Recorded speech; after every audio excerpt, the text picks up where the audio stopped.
CLI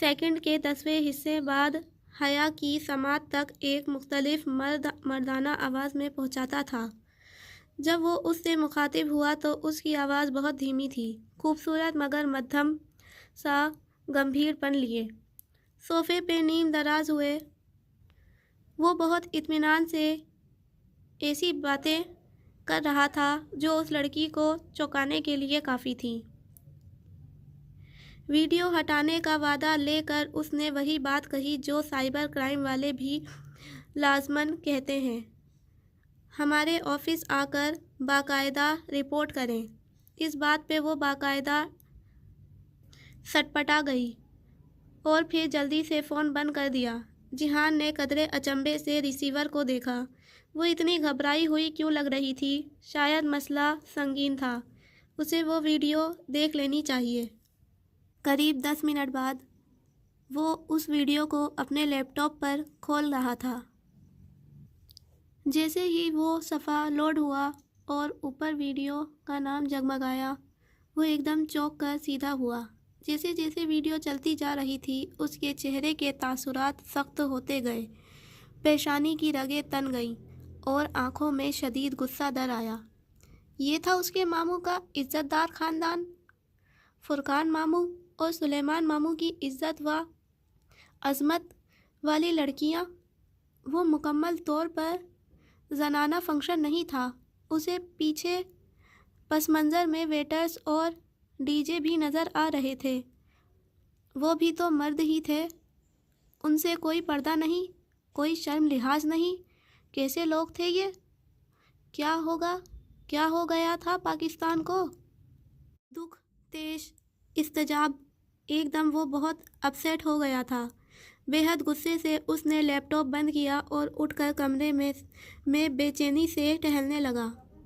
jail میں گزرے وہ 1 ماہ 10 دن اس کے اندر بہت تلخی بھر گئے تھے، اور گو کہ وہ اس تلخی کو دبا گیا تھا مگر ختم نہیں کر پایا تھا، اور دبانے اور ختم کرنے میں خلیج بھر فرق ہوتا ہے۔ اسے اتنا غصہ تو اس لڑکی کو اس گاڑی میں بیٹھے دیکھ کر نہیں آیا تھا جتنا اس واہیات ویڈیو کو دیکھ کر آ رہا تھا۔ یہ لڑکی اس جیسے آدمی کے ساتھ تو کبھی خوش نہیں رہ سکتی تھی۔ وہ یہ نہیں کہہ رہا تھا کہ وہ بہت باکردار اور اچھا تھا، بس وہ دونوں دو مختلف طریقوں سے پروان چڑھنے والے دو مختلف انسان تھے، دریا کے 2 کنارے۔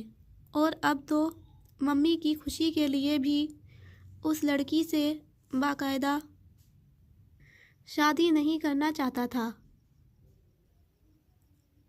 اسے پچھتاوا ہوا کہ اس نے میجر احمد یعنی اپنا نام کیوں بتایا۔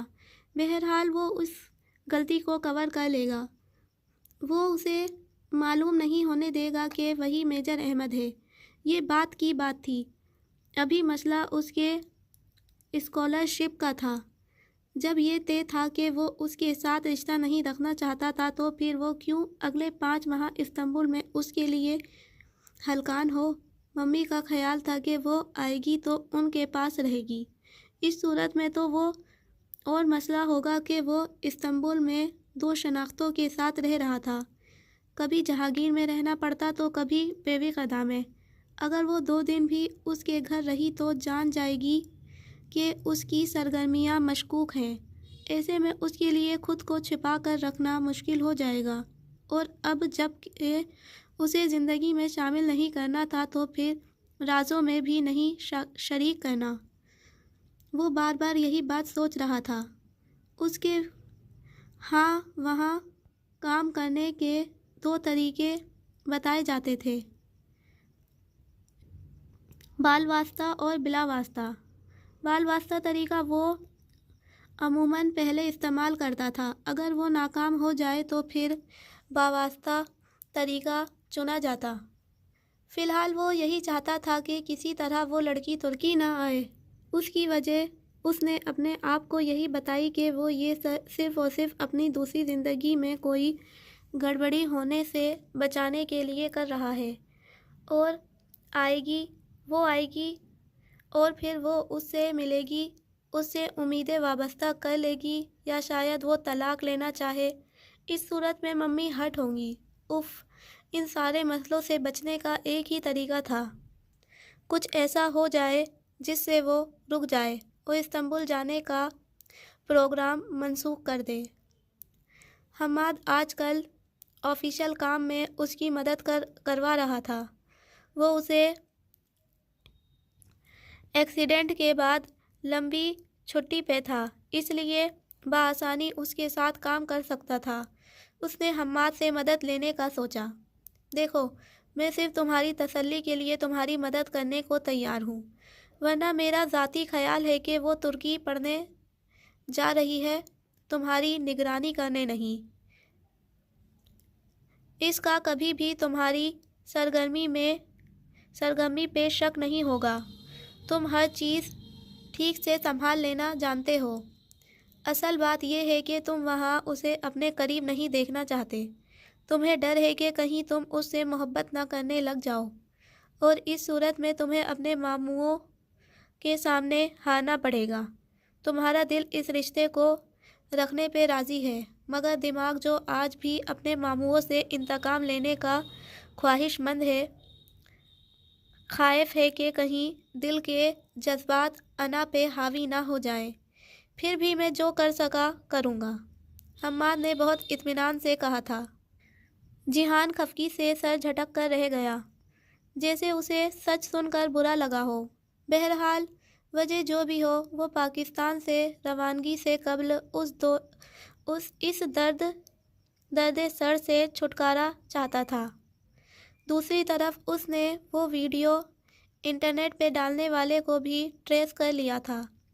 وہ وہی مووی میکر تھا جو مہندی کی تقریب کی ویڈیو بنانے وہاں گیا تھا، اور وہاں یہ کام اس نے اپنے موبائل کے کیمرے کے ذریعے ایک ویٹر سے لیا تھا۔ اس نے اپنی ایجنسی کے سائبر کرائم سیل والوں کے حوالے اس آدمی کو کر دیا تھا، اور اس نے جس کو وہ ویڈیو دی تھی وہ بھی اگلوا لی تھی۔ پھر بھی اگر انٹرنیٹ پر سے کسی نے اسے اپنے کمپیوٹر میں سیکیور کر لیا ہو تو اس کا کوئی ریکارڈ نہیں تھا۔ کہیں نہ کہیں تو وہ ویڈیو ضرور ہوگی، ساری دنیا سے تو وہ نکلوا نہیں سکتا تھا۔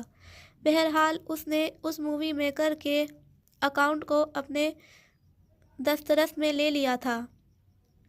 ویڈیو اس نے ہٹائی نہیں کہ ہٹانے کی صورت میں وہ لڑکی کبھی اس سے ملنے نہ آتی، مگر اس کا صفحہ بلاک ضرور کر دیا تھا، یوں کہ اس کے ماموں کے گھر کے سیکٹر کے علاوہ وہ ملک میں کہیں بھی دیکھی نہیں جا سکتی تھی۔ اسے پورا یقین تھا کہ اپنی ویڈیو ہٹوانے کے لیے وہ اس کے پاس ضرور آئے گی۔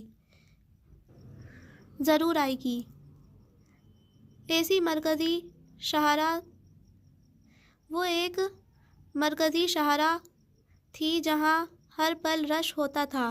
اسے موہوم سی امید تھی کہ شاید وہ بھی یہاں سے گزرے۔ وہ عموماً ہر وقت باہر ہی نکلی ہوتی تھی۔ وہ گھر میں بیٹھنے والی لڑکیوں میں سے نہیں تھی۔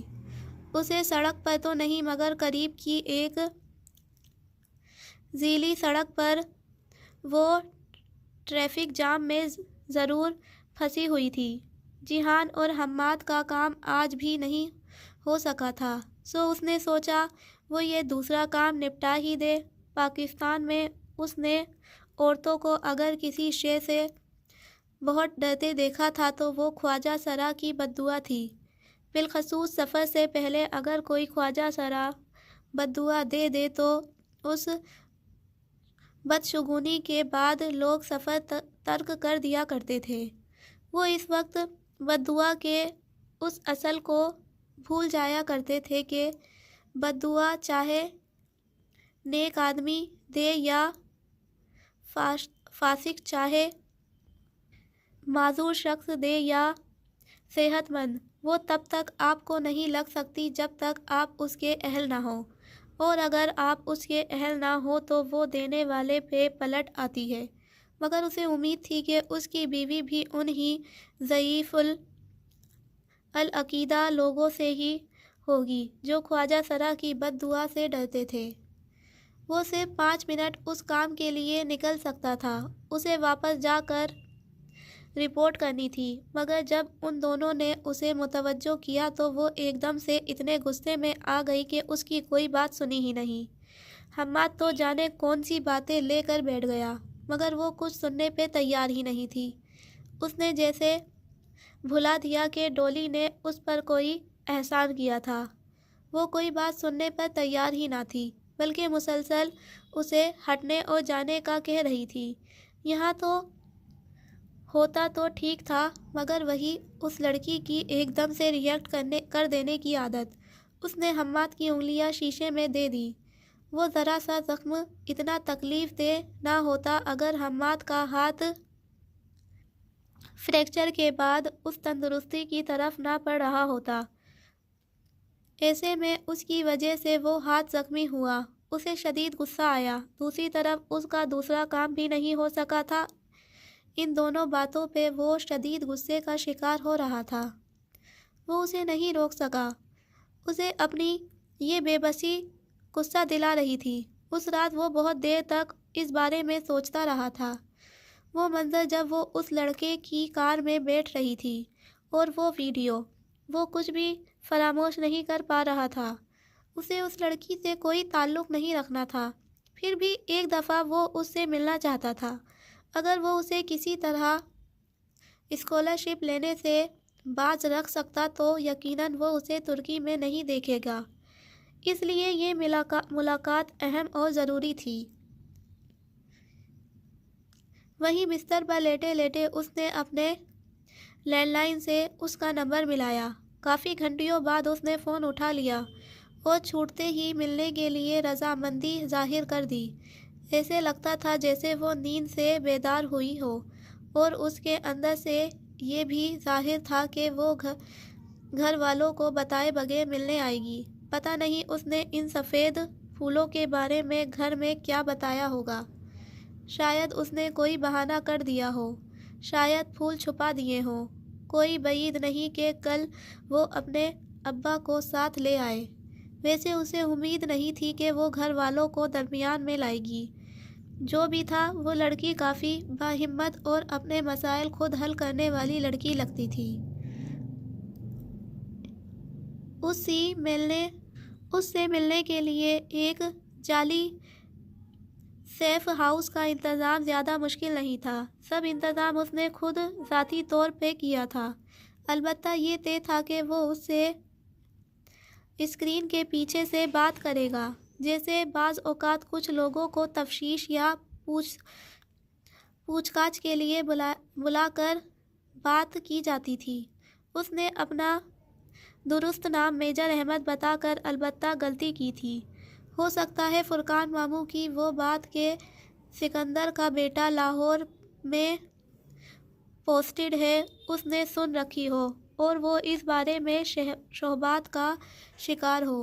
ہو سکتا ہے کہ اس کے دادا کا نام بھی معلوم ہو، اور اب اگر ایک میجر احمد اس کے سامنے خود کو چھپاتا ہے تو وہ 2 + 2 کر کے یہ جان سکتی تھی کہ وہ کون ہے۔ وہ اتنی ذہین تھی یا نہیں، وہ نہیں جانتا تھا۔ وہ خود ایک کاملیت پسند تھا۔ اس کی کور سٹوری میں کوئی خامی، کوئی جھول نہیں ہونا چاہیے۔ یہ اس نے اپنی جاب کے دوران سیکھا تھا۔ اس کے پاس حیا کو دینے کے لیے کوئی ٹھوس وجہ ہونی چاہیے تھی کہ وہ کیوں اس سے اسکرین کے پیچھے بات کر رہا ہے، اور وجہ بہت سادہ سی تھی۔ وہ اسے یہ تاثرات دے گا کہ اس کا چہرہ جھلسا ہوا ہے۔ اسکرین چونکہ فراسٹڈ گلاس کی تھی تو اس کے پیچھے اگر وہ احمد کا آدھا جھلسا چہرہ دیکھتی تو جھلسا ہوا حصہ نمایاں نہ ہوتا۔ دھندلے شیشے کے باعث اسے کافی گہرے رنگ کا برین بنانا تھا۔ وہ یہی قیاس کرے گی کہ وہ اپنے احساس کمتری کا شکار ہے اور اسی لیے ایک خوبصورت لڑکی کے سامنے آنے سے خائف ہے۔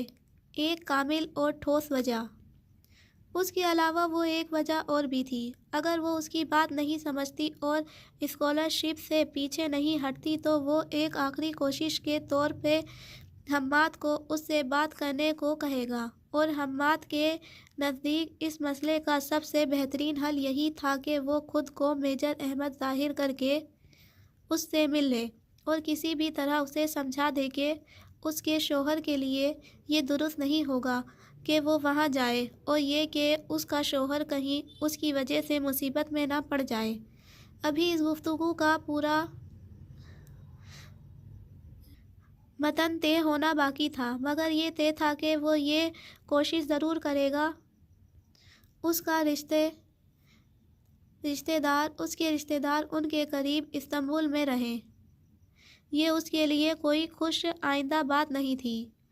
مجھے لگتا ہے تم اپنی مسز کے آنے سے خائف اس لیے ہو کہ تم کہیں اس کی محبت میں مبتلا نہ ہو جاؤ، کہیں تم ان سے متاثر نہ ہونے لگو، اور کہیں تمہارے پاس ان کو اپنی زندگی سے نکالنے کی وجہ ختم نہ ہو جائے۔ حماد اس کا مکمل ساتھ دے رہا تھا، مگر ساتھ میں وہ مسکرا کر ایسا تبصرہ بھی کر دیا کرتا تھا۔ وہ سر جھٹک کر نظر انداز کر دیتا۔ جب وہ میجر احمد کے اس خود ساختہ آفس آئی تو چیکنگ کے بہانے اس کا موبائل اس سے لے لیا گیا اور اس میں ایک بہت وسیع رینج کا حامل GPS ٹریسر ڈیوائس ڈال کر واپس کر دیا گیا۔ اگر وہ ترکی چلی جائے تب یہ ڈیوائس اس کے بہت کام آئے گا۔ جب وہ اندر آئی اور جیہان اس سے مخاطب ہوا تو سب سے پہلے اس نے اسے یقین دلایا کہ اس ویڈیو کو وہ شہر کے ایک ایک بندے سے نکلوا چکا ہے۔ یہ سچ تھا۔ کم سے کم شادی کے فنکشن کی مووی بنانے والے جس ویڈیو میکر کی یہ حرکت تھی، اس نے پوچھ گچھ پہ ہر اس شخص تک ان کو رسائی دے دی تھی جس کو اس نے یہ ویڈیو دی تھی۔ پھر بھی وہ جانتا تھا کہ اگر ان لوگوں نے ویڈیو مزید آگے کی ہو یا لوگوں نے انٹرنیٹ سے ڈاؤن لوڈ کر لی ہو یا کسی بھی دوسری صورت میں کہیں نہ کہیں وہ ویڈیو ضرور کسی کے کمپیوٹر میں پڑی ہوگی۔ لیکن بعض باتیں انسان غیر ارادی طور پہ کہہ دیتا ہے، جیسے جب اس نے بتایا کہ اس نے صرف صبر نہ کر سکنے کے باعث ملاقات کا بہانہ بتایا تھا تو لمحے بھر کو وہ خود بھی حیران رہ گیا۔ ان پچھلے چند دنوں میں دیکھے جانے والے ناقابل برداشت مناظر کے باوجود وہ اس لڑکی سے بغیر کسی وجہ کے ملنا چاہتا تھا، یا پھر جو وجوہات اس کے پاس تھی وہ محض اس کے قریب رہنے کا جواز تھا۔ شاید حماد ٹھیک کہتا ہے۔ پھر بھی وہ جانتا تھا کہ وہ دو مختلف سے لوگ کبھی بھی ایک نہیں ہو سکیں گے۔ اس ملاقات میں اس نے اس لڑکی سے چند ایک سوال پوچھے جن پہ حسب عادت وہ تب اٹھی، یہاں تک کہ جب وہ اسے نصیحت کرنا چاہ رہا تھا اس نے ٹھیک سے جواب بھی نہیں دیا، نہ ہی اس کی بات میں دلچسپی لی۔ تب اس نے وہ سوال کیا جس سے وہ شادی کے بارے میں اس کی ترجیحات جان سکے۔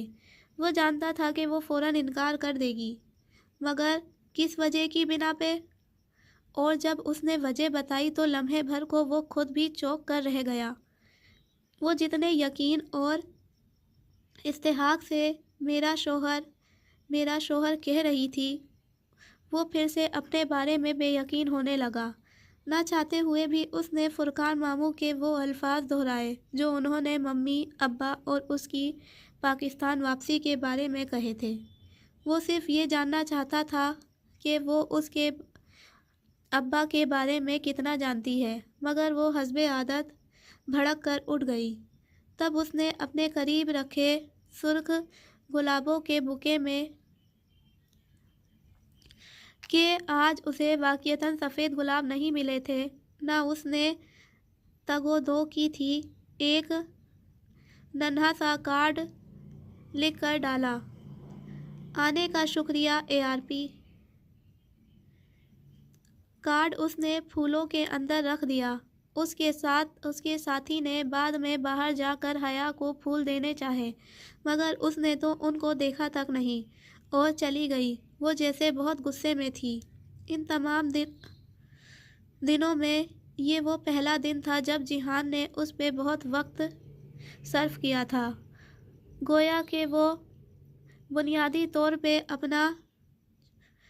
اتنا چوکس آدمی تھا کہ اسے وقت نکالنا آتا تھا، مگر ابھی تک جو وہ خود سے کہہ رہا تھا کہ وہ یہ صرف اسے اسکالرشپ لینے سے روکنے کے لیے کر رہا ہے، خود بھی نہیں سمجھ پایا کہ اگر وہ اس کے سامنے آئی بیٹھی تھی تو اس نے ہر بات کہہ دی سوائے اسکالرشپ نہ لینے کے۔ وہ اس بارے میں ایک لفظ بھی نہ کہہ سکا۔ کیوں؟ شاید اس لیے کہ ان کی گفتگو جب تلخ موڑ پہ آ رکی تھی، اس کے بعد اس کو کسی کام سے منع کرنے کا مطلب تھا کہ وہ جان بوجھ کر وہی کام کرے گی، مگر وہ ایک دفعہ پھر سے کوشش کرنا چاہتا تھا۔ اگلے 2 دن وہ اپنے کام پیک اپ کرتا رہا۔ اس کا کام ٹھیک سے نہیں ہو پایا تھا کیونکہ میڈم سیکنڈ سیکرٹری واپس جا رہی تھیں کسی میٹنگ کے سلسلے میں۔ اس کے پیشے میں اکثر ایسا ہی ہوتا تھا۔ بہت دن بہت صبر و تحمل سے کسی معلومات کے ملنے کے انتظار کے بعد ایک دم سے ناکامی کا منہ دیکھنا پڑتا تھا۔ تیسرے روز وہ رات میں پھر جنا سپر مارکیٹ کے ایک ویران سے چبوترے پہ اسے ملا تھا۔ دنیا کے ہر حساس ادارے میں سب سے زیادہ قدیم اور کسی حد تک گھسا پٹا طریقہ جو کسی بھی شخص کا احسان و اعتماد جیتنے کا بتایا جاتا تھا، وہ یہی تھا کہ پہلے آپ اپنے مطلوبہ شخص کو کسی مصیبت میں گرفتار کروائیں، پھر عین وقت پر پہنچ کر خود کو ہیرو ثابت کر دیں۔ اگر اگلا شخص عقل مند ہوا تو آپ کی حرکت جان جائے گا اور کبھی بھی آپ کا احسان مند نہیں ہوگا۔ اسے نہیں معلوم تھا کہ وہ کتنی عقل مند ہے، البتہ وہ یہ نہیں جان پائی کہ لڑکے اسے کس کے کہنے پر ستا رہے تھے۔ اسے اس روز وہ ذرا غائب دماغ لگی تھی، جیسے کسی بات پہ الجھی ہوئی ہو۔ وہ اپنے شوہر کو ڈھونڈنا چاہ رہی تھی۔ آج پھر اس کی گفتگو میں شوہر کا تذکرہ تھا۔ وہ اب بھی سمجھ نہیں پا رہا تھا کہ وہ اپنے شوہر کا انتظار کیوں کر رہی ہے، تاکہ رشتہ ختم کر سکے یا پھر رشتہ نبھا سکے۔ جو بھی تھا، وہ اس پہ میجر احمد کا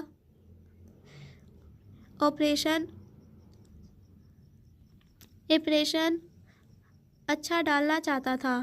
وہ نہیں چاہتا تھا کہ اسے شک بھی پڑے کہ وہی ڈولی دراصل میجر احمد ہے۔ چبوترے پر جانے سے قبل اس نے چند ایک رسمی فقرے ریکارڈ کر کے اس ریکارڈنگ کا ٹائم لگا دیا تھا۔ عین وقت ہونے پہ حیا کا فون بج اٹھا۔ وہ یہ بھی دیکھنا چاہتا تھا کہ وہ میجر احمد کی احسان مند ہے بھی یا نہیں، مگر اس نے عادت کے مطابق پوری بات سنے بغیر ہی جھٹک کر فون بند کر دیا۔ وہ میجر احمد کو پسند نہیں کرتی، وہ جان گیا تھا۔ پھر اسے وہ گاڑی والا لڑکا یاد آتا تو لگتا کہ وہ واقعی جیہان سے رشتہ ختم کرنا چاہتی ہے۔ شاید میجر احمد کے سامنے اپنے شوہر کا ذکر صرف دھمکی کے طور پر کر رہی تھی تاکہ وہ اسے تنگ نہ کر سکے۔ جب وہ جانے لگی تو اس نے وہی کہا جو وہ کہنا چاہتا تھا۔ شاید اس کی بد دعا سن کر وہ رک جائے۔ پھر وہ چبوترے کی دیوار کے عقب میں جا کھڑا ہوا تھا۔ تب بھی اسے امید تھی کہ وہ مڑ کر ضرور آئے گی، یہ دیکھنے کہ وہ کون ہے، وہ کیوں ہے، مگر وہ ذرا سی رکی، مڑ کر دیکھا اور پھر واپس آگے بڑھ گئی۔ اس کا ذہن واضح طور پر کہیں اور الجھا ہوا تھا۔ جیہان کا کام نہیں ہو سکا تھا، اب مزید یہاں ٹھہرنا بیکار تھا۔ اس کو اب واپس جانا تھا۔ 15